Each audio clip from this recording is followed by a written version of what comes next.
Please come in. You're right on time. The door only opens when the clock strikes midnight. Georgia and Hannah are preparing to broadcast from the belfry. Just like this old bell tower, they have many stories to tell. Some old and some new. Follow me up these stairs, but mind your step.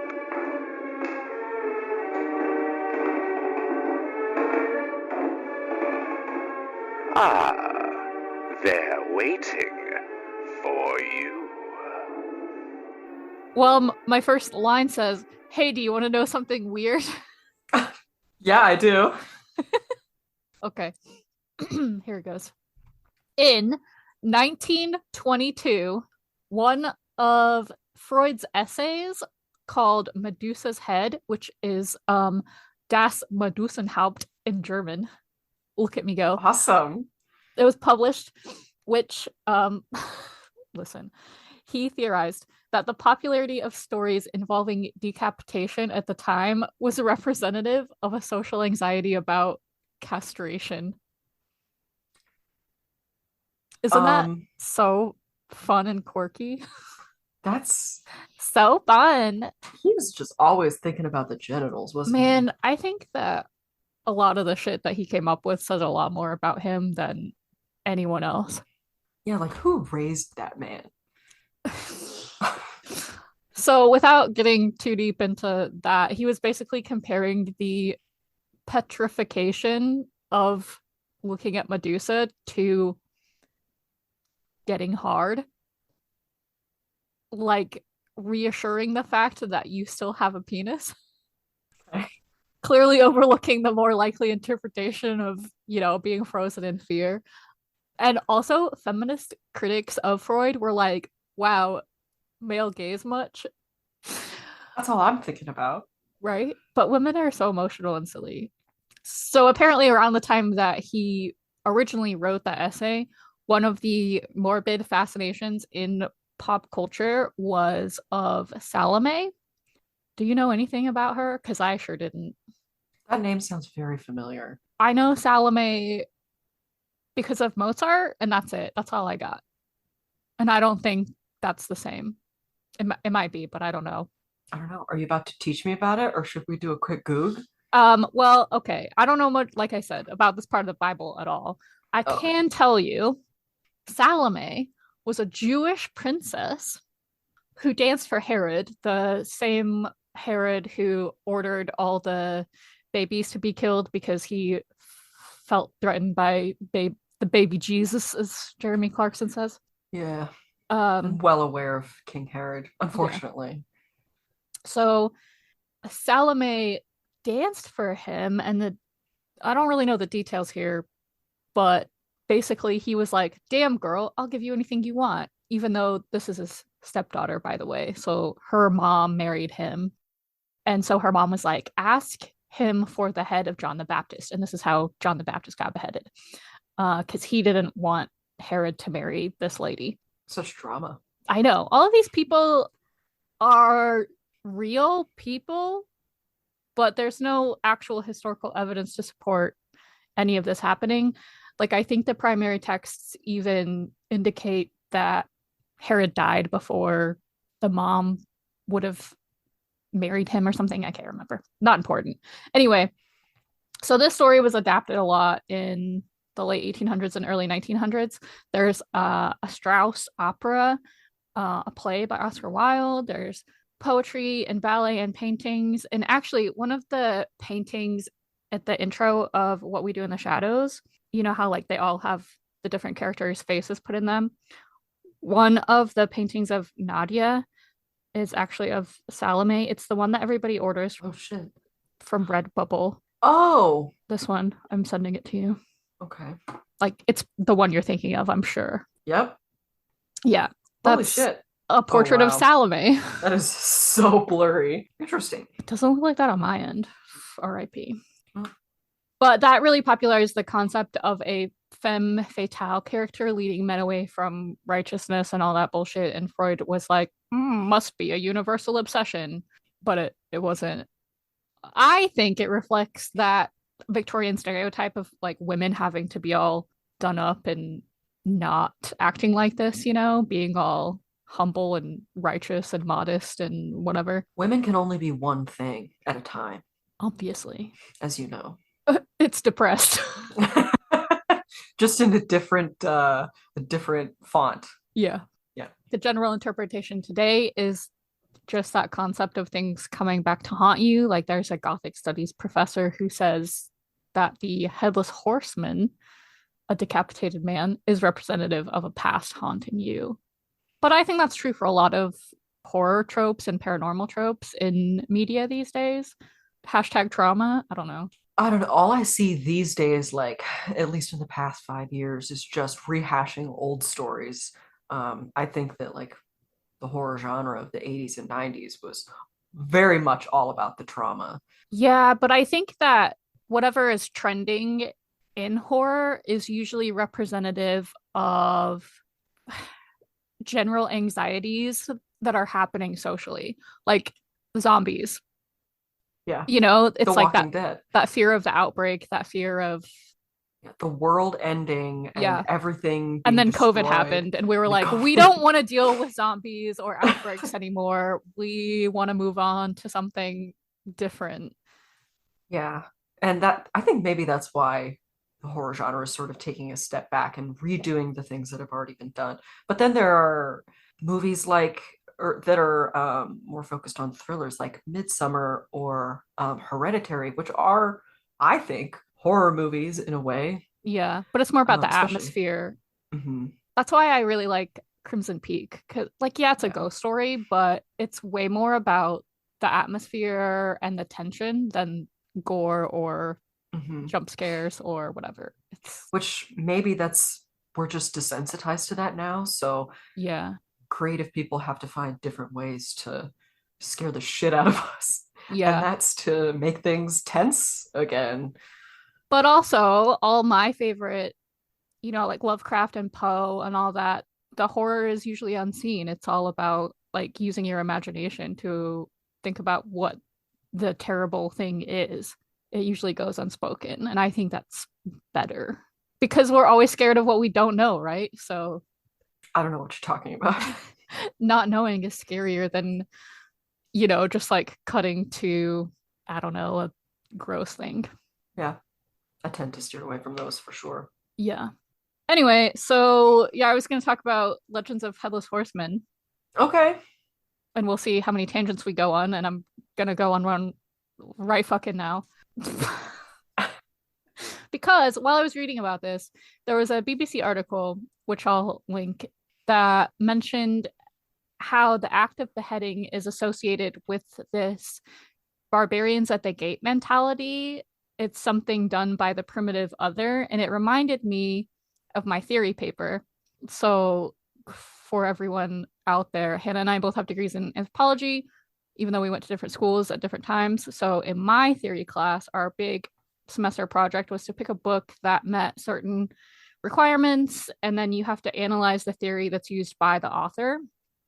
So the book I picked is called Cannibal Talk, The Man-Eating Myth and Human Sacrifice in the South Seas.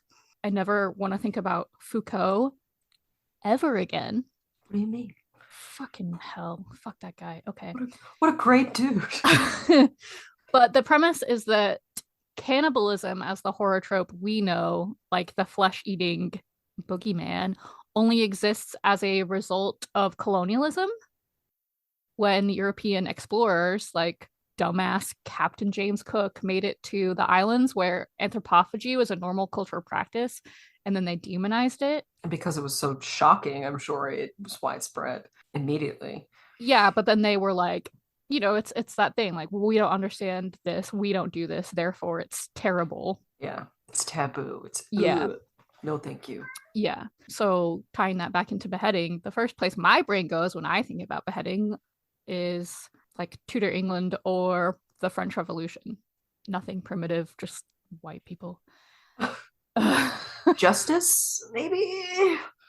in one sense or another. Do you want to take a moment to sing some Les Mis? Oh God, I was just listening to Les Mis earlier. I don't need any more of Of that. course you were. The BBC article also mentioned something about how we locate identity in the neural networks of the brain. So, like, without our heads, we have no identity, which I think if I were really high, I could process that into some crazy thoughts, but Right. not right now. Is that Milo? Yeah, hold on one second. I can see his tail poking from underneath the door.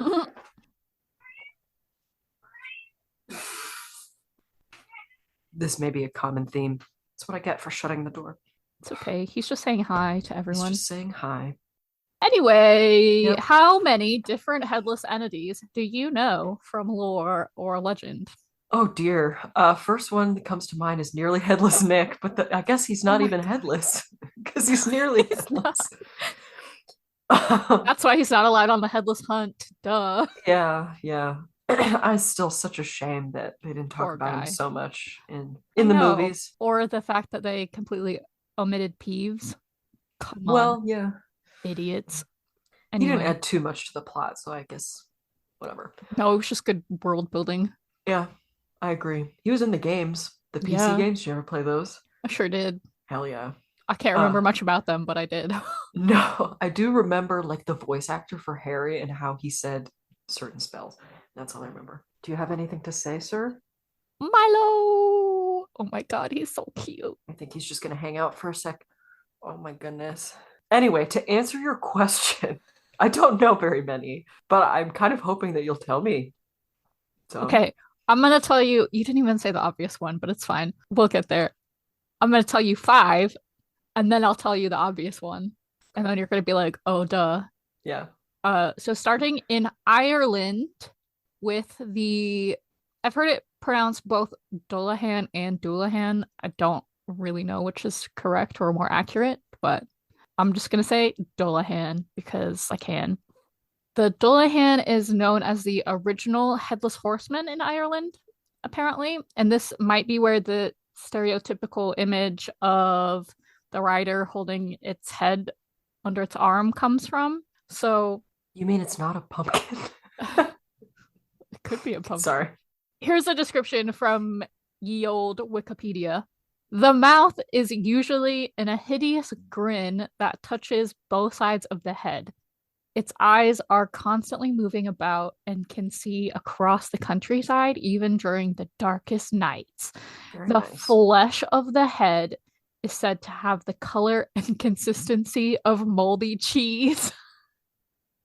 The Dullahan is believed to use the spine of a human corpse for a whip, which Ooh. I want in D&D, please. And its wagon is adorned with funeral objects. It has candles in skulls to light the way.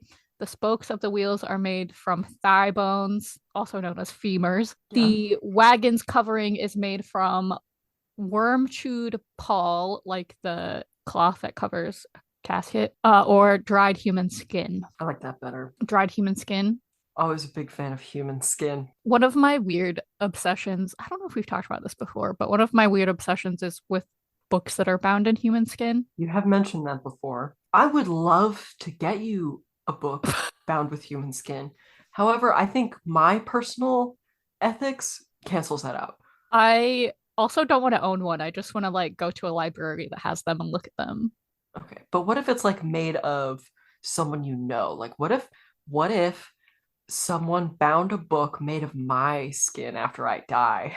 No, Would you want it? What if I gifted it to you? that'd be even worse. Would that mean that I lay a curse upon you? I just think that's a guaranteed way to get haunted. Well, yeah, but I don't intend to haunt anybody. So. Although, I don't have a problem. We can talk about Burke and Hare because that's a whole episode sometime, but like Burke's skin was made into a book and I'd be fine with that, but he was an asshole, so it's fine. Gonna talk about a lot of assholes today, I think. Yeah, ethically, also it just probably would look bad job-wise, Yeah. conflict of interest or something. I don't know. Yeah, as being a proponent of Yeah. certain ethics and laws, you have to, maybe Yeah. not have a book made of human skin. Right. The ancient Irish believed that wherever the Dullahan stops riding, someone is going to die, and it calls out their name to draw away the soul of the person, and then that person just immediately dies. And some people also believe that gold can make it disappear. That's its kryptonite. To me, it just kind of sounds like a reaper, Yeah. or an omen, like a death omen, like a banshee or a harbinger of doom or something. I don't know. Doom, despair, death, all D words. Dick also is. My favorite things. Speaking of going back to your first comment Yeah. in Freud. Anyway, sorry. Uh-huh. And then some people also theorize that the Dullahan could be an adaptation of the Celtic fertility god called Cromduff. Cromduff. It's Irish. My autocorrect changed it to like Google Chrome. Cromduff. Good job. Thanks, Google. I believe that deity had some kind of altercation with St. Patrick, and he was kind of stamped out by Christianity, shockingly. But he allegedly demanded blood sacrifice through decapitation. So the theory is that his influence still exists in the Dullahan legend. How much of that is classic Christianity demonizing pagan gods? Who knows? I would assume it's at least some. A little bit. That's kind of Yeah. what they did, you know? Yeah. Scotland also has its own story of Ewan the Headless, or Ewan. I don't know. I'm not sure of the pronunciation here because in Gaelic it's spelled Eoghan, like how Irish spells Owen, hmm but it's spelled Ewen. So it may be more like Ewan McGregor because Oh, it's maybe. Scottish, you know? Yeah. So anyway, who cares?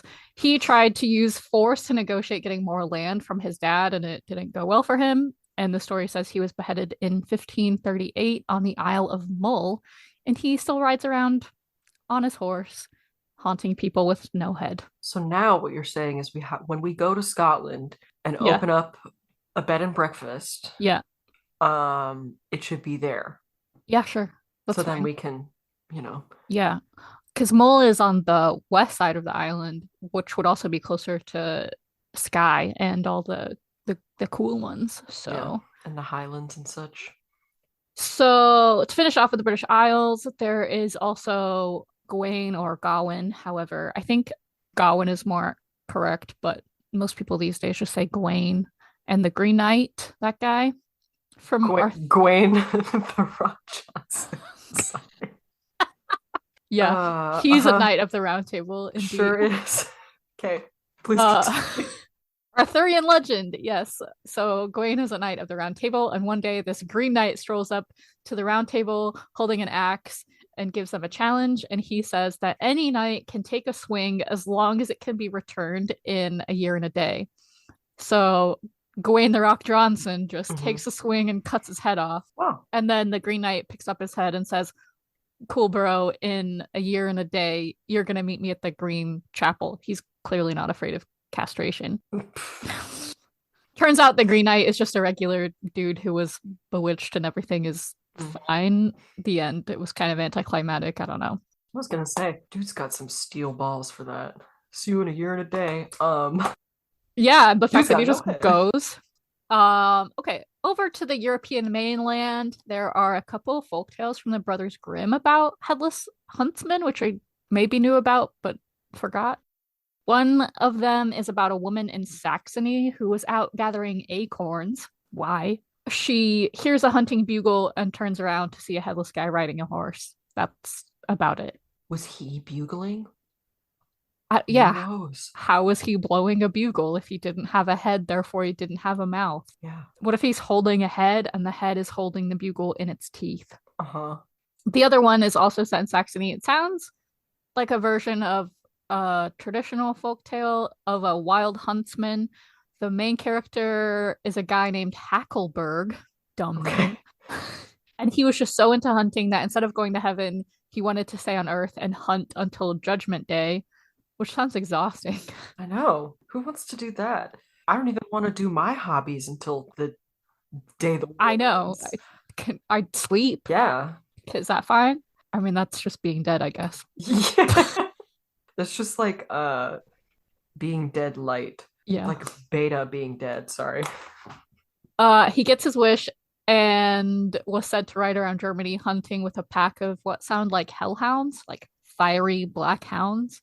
I'm not really sure where the headless part comes in here. Maybe it wasn't headless then and it became like an amalgamation of these like folk stories put together. I don't know. Germany is a weird place. You're telling me. I would love to go to Germany. Yeah, same. Visit the land of my people. Some of my people, I don't. Some of your people that persecuted the other, some of your people. Sure, yeah. However, there is a German poet, a guy with another dumb name, Gottfried Berger, but it's spelled like Gottfried, and burgers are fried, I guess. Now I'm just hungry. I can't with this. These names are so silly. And the poem is just called The Wild Huntsman. And that poem was translated into English by Sir Walter Scott in 1796. And a lot of scholars believe that that was just based on a North myth, a Norse myth. A North myth.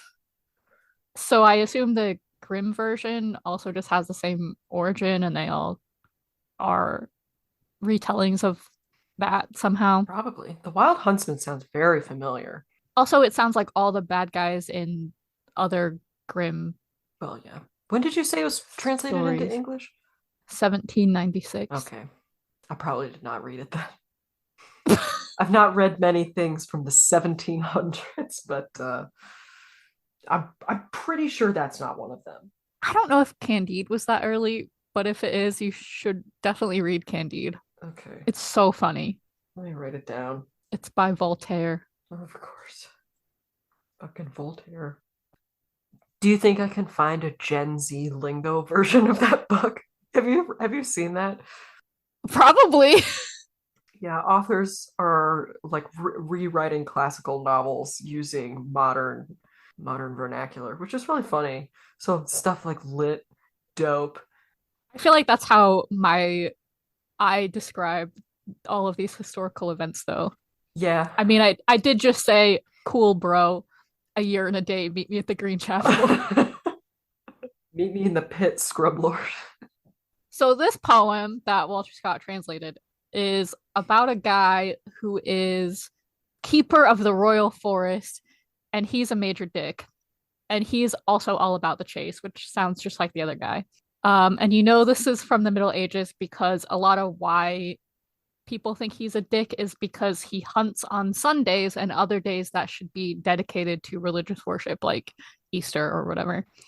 And he was an asshole to the peasants who lived in or around the woods and would be oppressive and probably beat them up for fun. And I don't know, he sounds like the kind of guy who wouldn't denounce white supremacists on TV or, whatever. I agree. That I can kind of just picture him barreling through the woods, coming up behind some peasant, just clocking him in the back of the head with like a bat or something.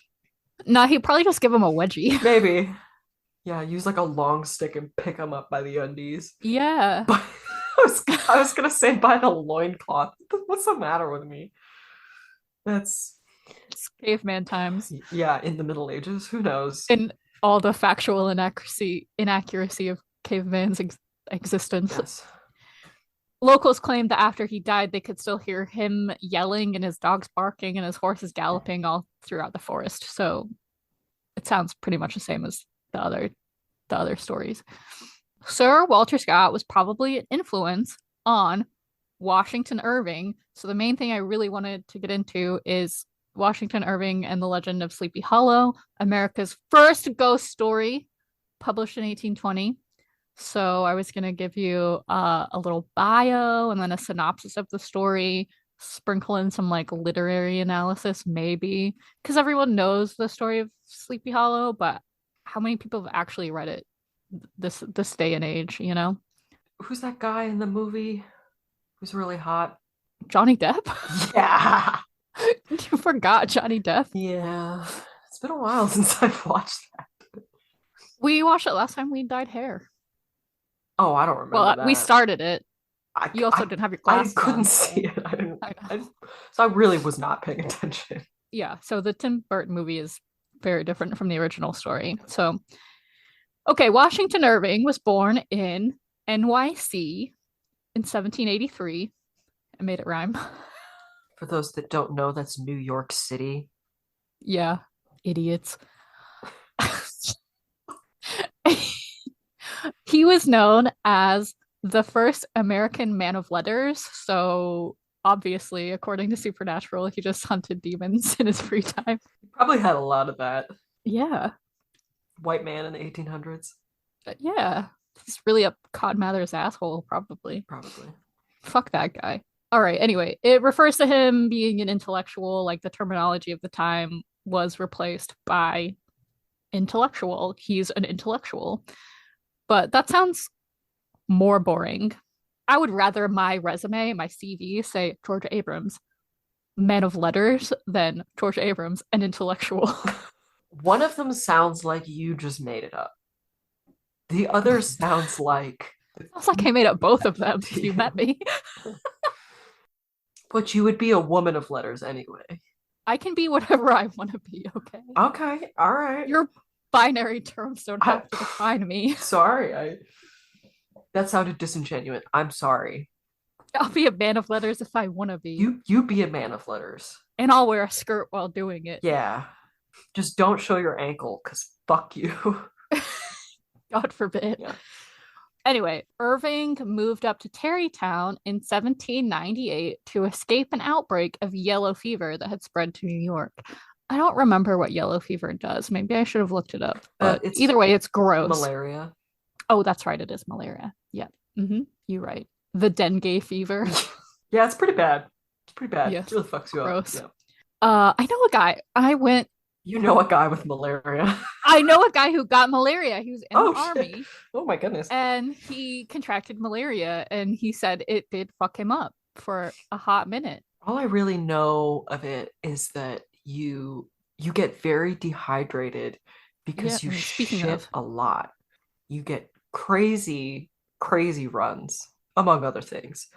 Sounds like a normal day to me. Listen, I'm saying, but when you live in a day and age or a geographical location that doesn't have immediate access to fresh, clean water, you're going to be boned. Drink some fresh, clean water, you thirsty bitches. Say no more. You chronically dehydrated bitches. It's me. Anyway, okay. So this guy, Washington Irving, passed the bar exam when he was 23 in 1806. I guess that was probably normal at the time. I don't know. Seems like an overachiever to me. Because he had also written several essays, most of which seem to be social commentary on the satirical side. If you just think of all of those dudes in like the beginning of the United States, Alexander Hamilton, who was like 18 or something. In 1809, so he would have been 26, he wrote a humorous account, which is correct. It's an humorous account when you write it out. A humorous account. There we go. Of New York's Dutch history, called A History of New York by Diedrich Knickerbocker, which is the New York Knicks are the New York Knickerbockers, by the way. I forgot about that. Yeah. It's just every name is another hit. It's like you're really wearing me down here with all of these names. Oh, okay. There's one more amazing one. Okay. I can't wait. Anyway, so that was in 1809. Then some stuff happens, life and the War of 1812.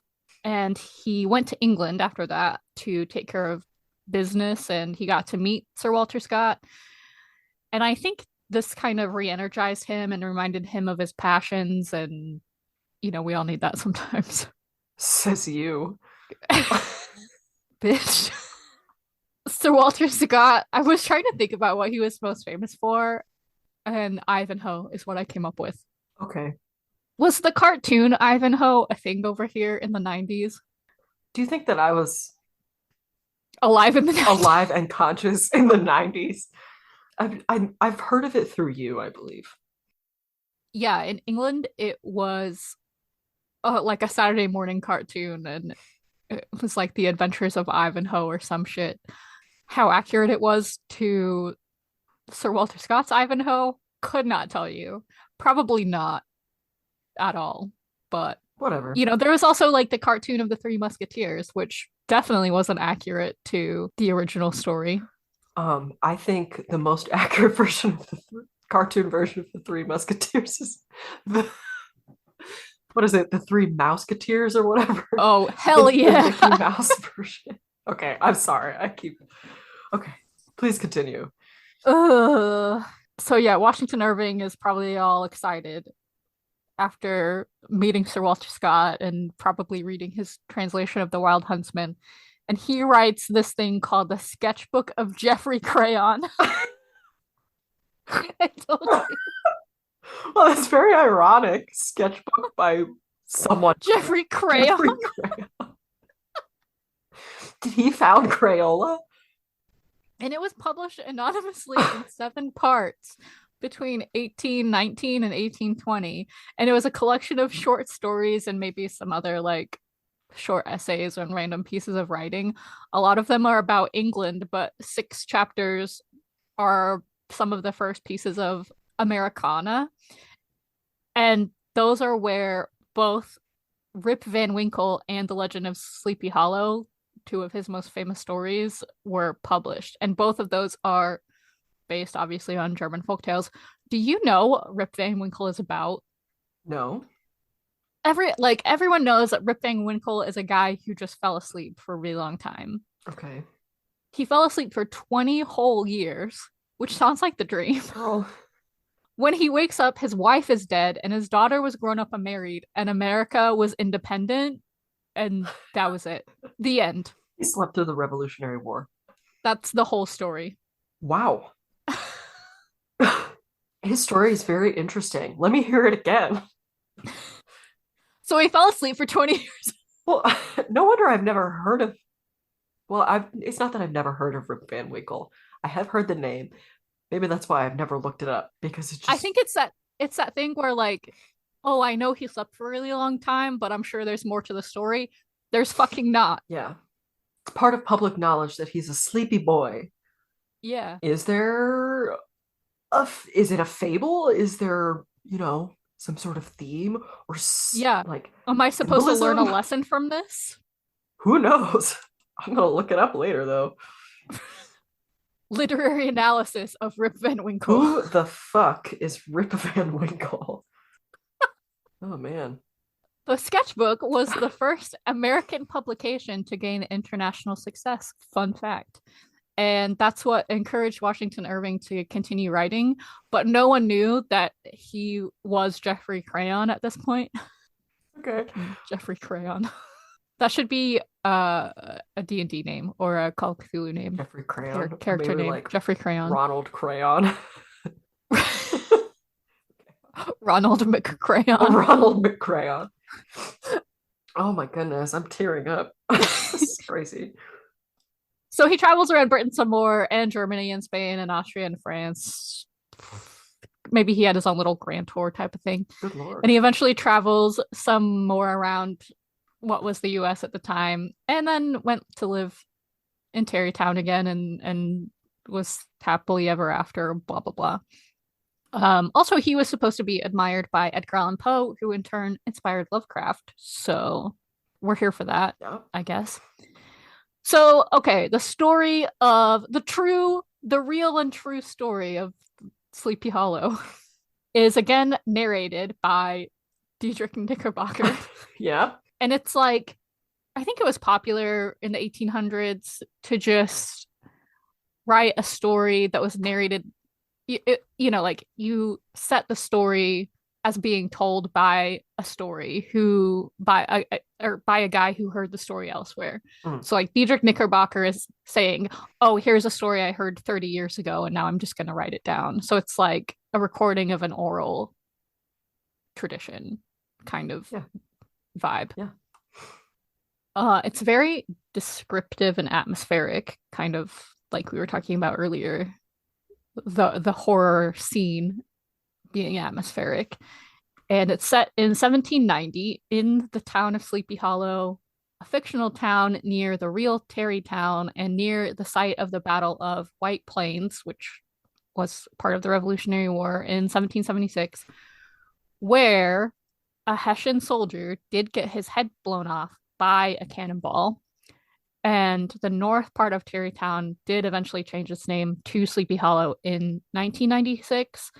And this is now where the real life old Dutch church is, which is where the horseman is supposed to actually be buried. And then there's also the Sleepy Hollow Cemetery where Washington Irving is buried.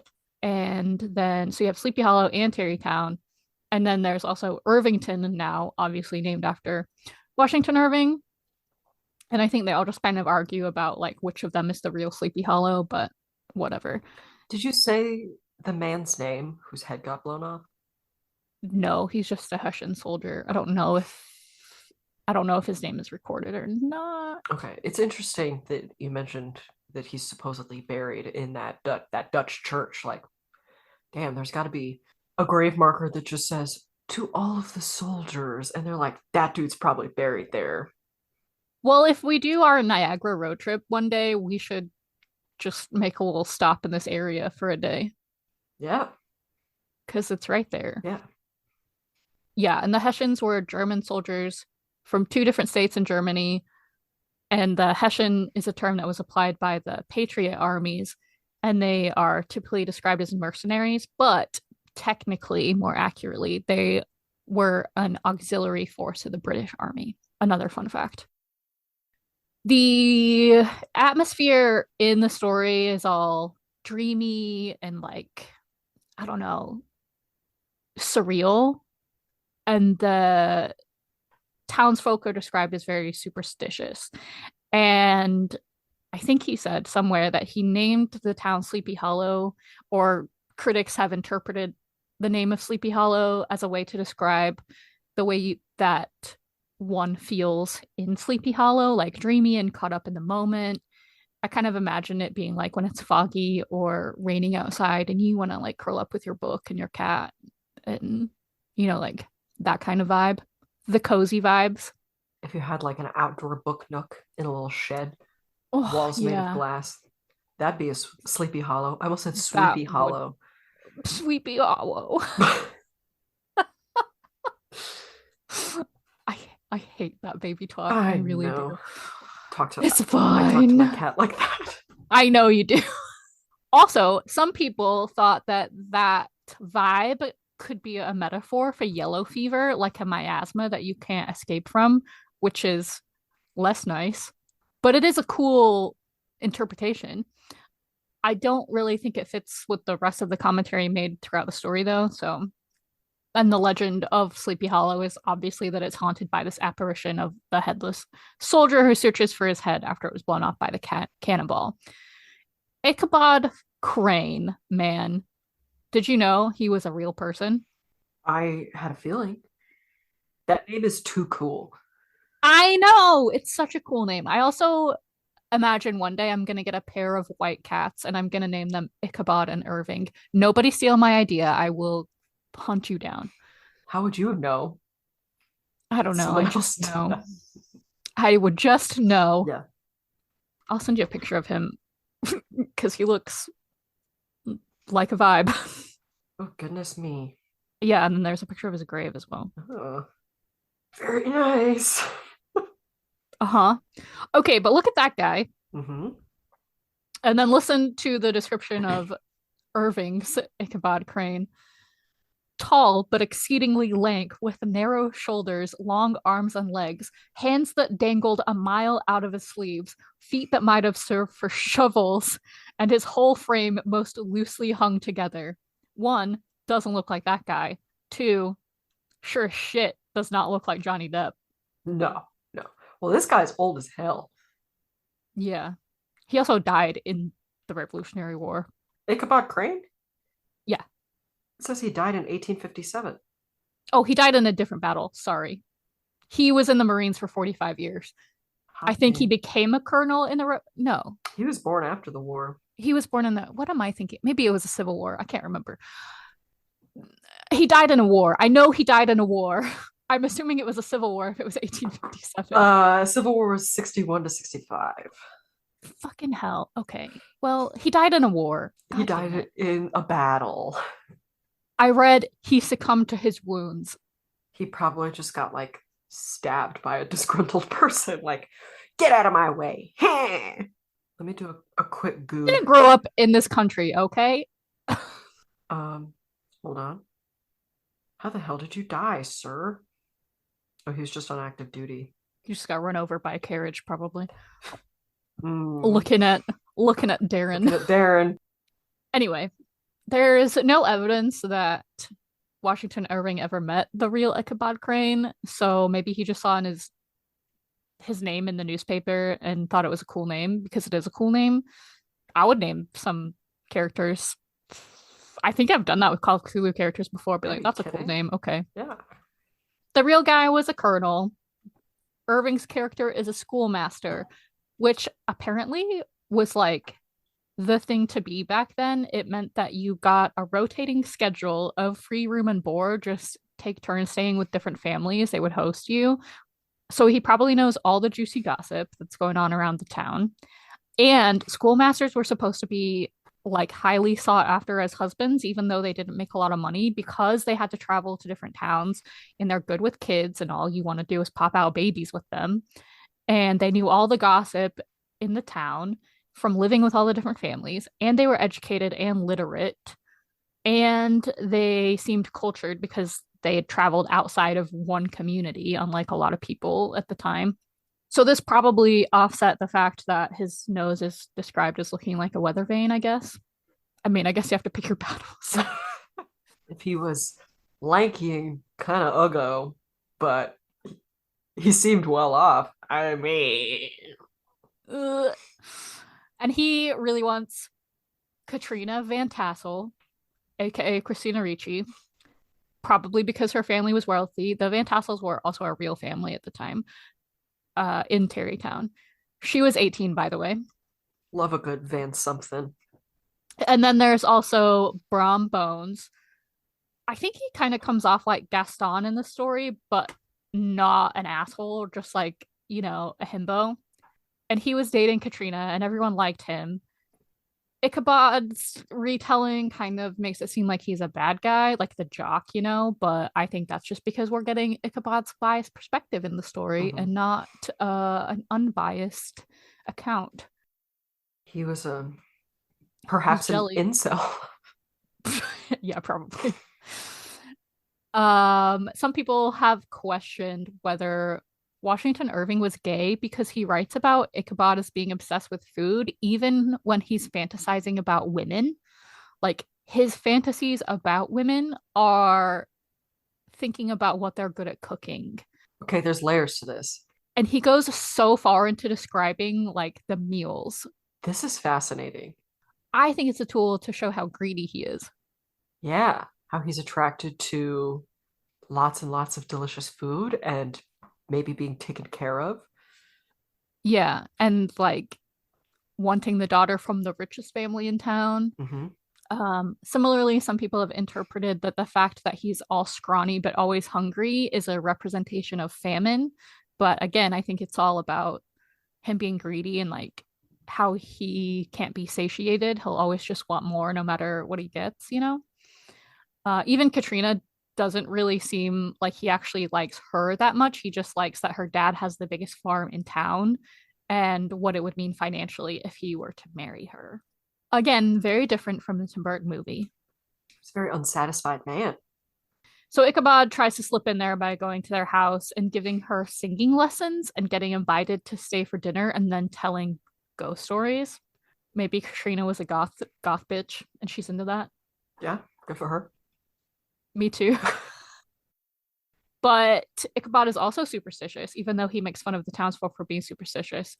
And he has to walk home in the dark after this and probably just kind of scares himself with the ghost stories and tries to use that as an excuse to get invited to stay the night. But Brom and his name's Brom Bones, for God's sake. He's obviously the hottie of the story. This is getting ridiculous. They always play tricks on him to scare him on the way home. So I think that's part of it too. He's a little bitch. He's a little wet blanket. Yeah, one day he gets invited to the Van Tassels for a party. So he goes to that, and there's that weird, like Regency dancing going on. Love it. Hate it. Love to hate it. We had to learn to do that in my primary school. We had to like learn those country dances. See, those are kind of fun though. Not when you're 7, and you have to touch a boy's hand. Ugh. Did I ever tell you the story about how Having to touch a boy's hand. Yeah. Well, see, I had no problem with it. I think it was like third grade or something like that. In our elementary school choir, we had to sing every year. We had some like themed concert, depending on what grade we were in. And in third grade, it was like American classics. And so the song that my class sang was Home on the Range.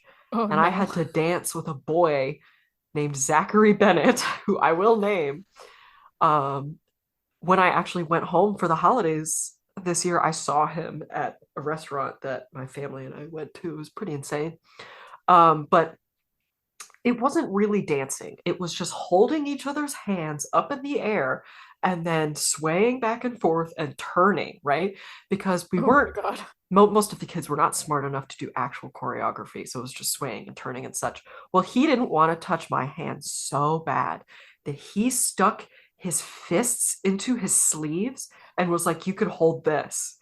And so it looked like he didn't have any hands, and I would just fully palm the top of his fist through his shirt and dance that way.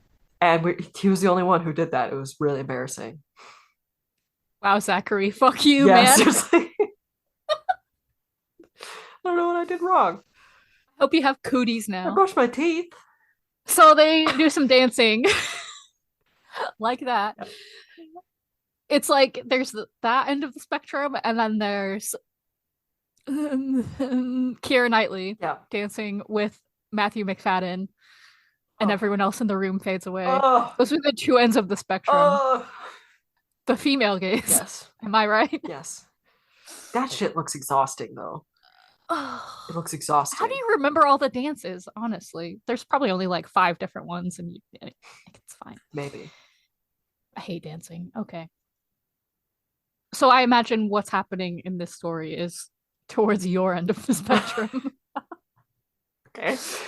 And then people start telling stories from the Revolutionary War, and then that turns into ghost stories. Nice. Which, that's how every party should go. How many ghost stories do they have, honestly, at this point? Well, I don't know. When you're like outside walking around all the time and you're like, you don't really know what mental illness is exactly, you'll just come up with anything, to explain what's happening around you. I digress. So he leaves that party and he's riding his horse home, and he gives himself the willies again, thinking about all the ghost stories. And as he's coming up to a bridge, he notices someone on a horse behind him. That horse is like shadowing his riding. So like if he speeds up, the other horse speeds up, and if he slows down, the other horse slows down. And then he notices that the rider doesn't have a head.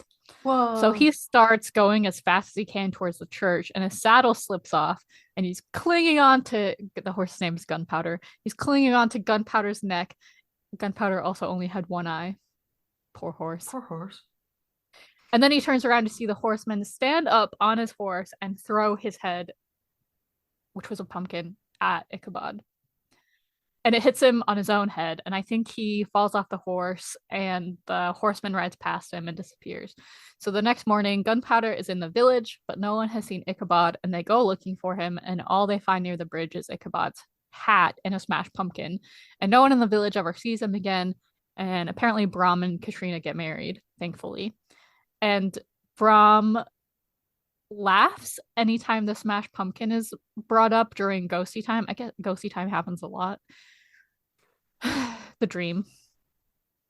But the narrator reports that Ichabod is alive and just moved to a different town with probably fatter, more available women, because that's what he's into, I guess. Historian Elizabeth Bradley, that was the end of the story. She says that of Washington Irving, he cleverly weaves together factual locations, actual family names, and a little bit of Revolutionary War history with pure imagination and fantasy. It's a melting pot of a story and thus totally American, which I thought was a fun little quote.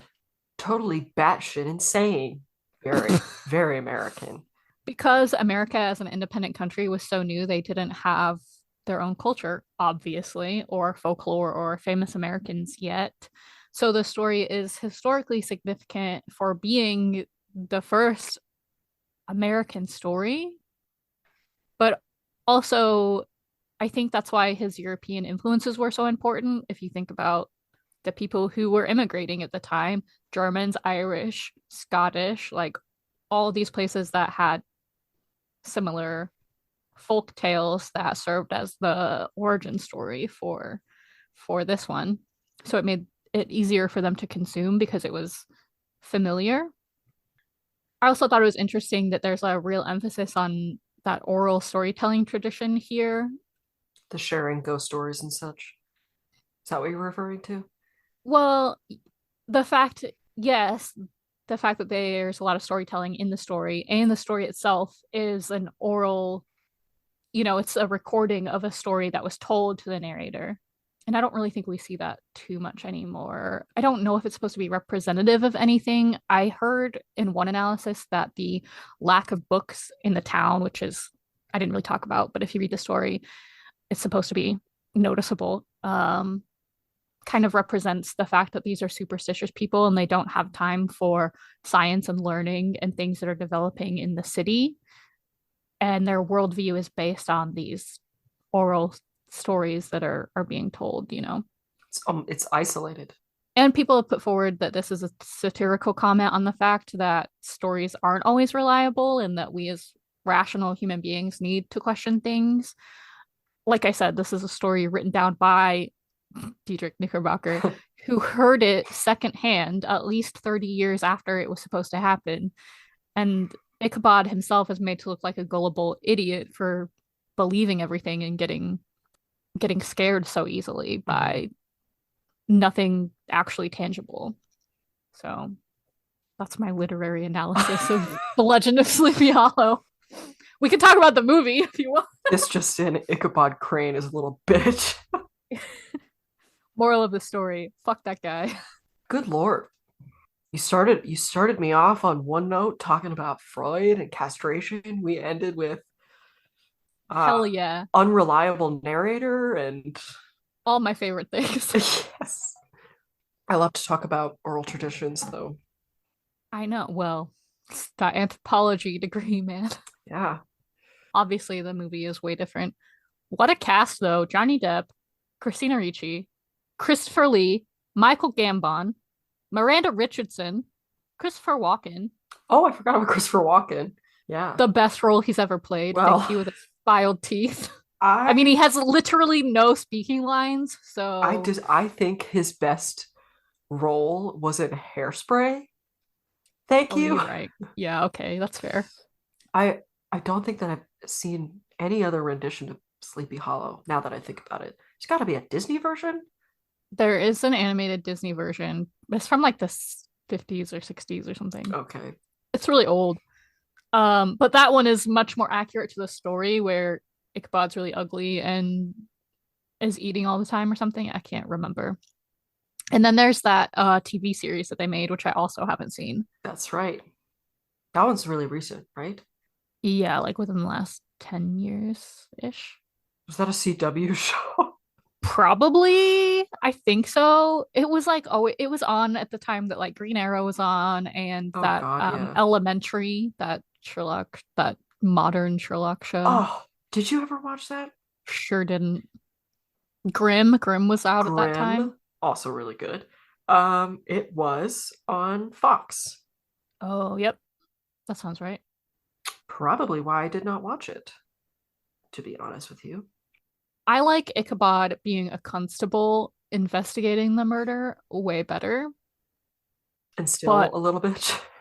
Yeah, but I'm also a true crime girly, so what kind of what does that represent when he's the investigator? I I do remember of the movie, he dissects the bodies. Yeah. Yeah. And everyone is like, what are you doing? And Yeah. he's like, fucking science, man. Yeah. Which kind of ties in with that whole they're all superstitious and they don't do science. They just Yeah, they just believe what they see and hear from each other. Groupthink, that's another thing that's sort of represented there.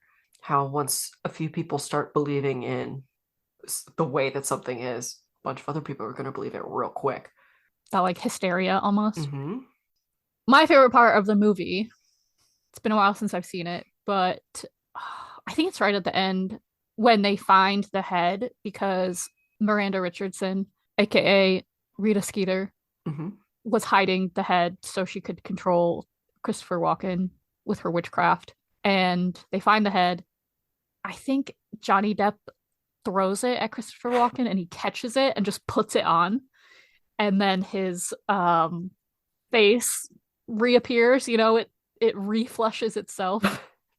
Oh. And then he pulls Miranda Richardson onto the back of his horse and gives her like the creepiest, rapiest look with his filed down teeth. Okay, I do remember that. I do remember that. And then they go into the tree, which I assume is a gateway to hell. And then Yes. there's like blood coming out of the tree and stuff. Yep. Okay. I had to look up a picture because I knew exactly what you were talking about. And you know, he kind of looks good. Christopher Walken Yeah. with the filed teeth. If you ignore that, if you just ignore that, I mean, that movie's like what, 25 years old at this point? No, 20. yeah, 1999. Yeah, we looked it up last time I put it on. It's 20. Yeah, 25 years old. Aha! Fascinating. Almost as old as me. Well, Thank you for sharing that. that's that's what I got today. Well, that concludes this week's broadcast. I hope you've enjoyed it. If you wish to stay in touch, reach out to us at broadcastfromthebelfry@gmail.com or stalk us on Instagram at broadcastfromthebelfry. Again, I hope you've enjoyed our little show. Please rate and review. And until next week, stay spooky.